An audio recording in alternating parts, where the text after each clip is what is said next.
A family from Minnesota waited for the day they can move to Oklahoma. But as 2 News Oklahoma problem solver Pete Knutson found out, that move really turned into a nightmare. Weeks after moving from Minneapolis to Broken Arrow, most rooms in Ya Vang's new home were bare. I'm very angry, frustrated. I cannot sleep. I cannot work. Ya and her family moved to Oklahoma to escape the Minnesota winters, to be closer to their relatives, and to open a daycare. I'm good at kids. I love kids. I've been doing for 17 years. The move, though, Ya says, ran into trouble almost before it began. The company, which she found online, quoted her $2,580 for the move. They emailed her the contract. But when they arrived to load up, Ya says they jacked the price up to $4,700. I say, oh, well, I disagree. That was too much. I cannot pay. But they say, well, we already have your stuff in the truck. What do you want us to do now? Feeling cornered, Ya agreed to pay the extra $1,720 by check.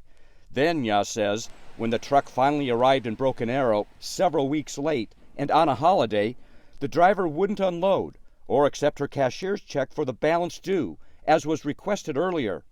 Ya says in a mean-spirited way, they said they wanted a postal money order instead, which she couldn't get until the next day, since the post office wasn't open on a holiday. And for that, she would be charged another $800 for the overnight delay. Additional $800 overnight? That's ridiculous. It's not in the contract. Ya refused to pay that $800. She felt everything they owned was seemingly being held hostage in that truck. Family photos, life insurance policies, items to open her daycare.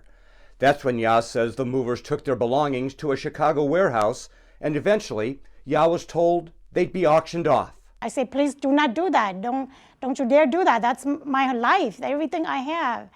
And I was scared. After Ya contacted the problem solvers several days later, we touched base with the company and the Federal Motor Carrier Safety Administration, which oversees and investigates interstate movers. Ya says after that, it wasn't long until their tone changed. They respond very friendly. I mean, very friendly, calm to us, and I say, oh, that's amazing.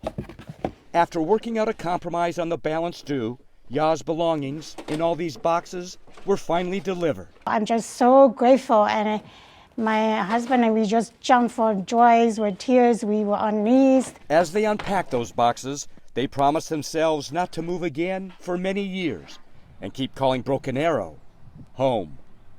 Pete Knutson, 2 News Oklahoma, problem solvers. And since moving can be expensive, it's important to get all agreements in writing, understand all that fine print, maybe even get some help to do that if you need. We have some more information for you that you need to know. The FMCSA says the movers can charge for an overnight delay, but it needs to be stated in that contract. They can also require certain types of payment, like a check, money order, even cash. But again, it must be stated in the contract. On that cash note, if you do pay in cash, get a receipt. And we have some more moving tips on our website, kjrh.com. Of course, if you ever need help, you can call our 2 News problem solvers. That number is right there on the screen, 918-748-1502. You can also send an email to problemsolvers@kjrh.com.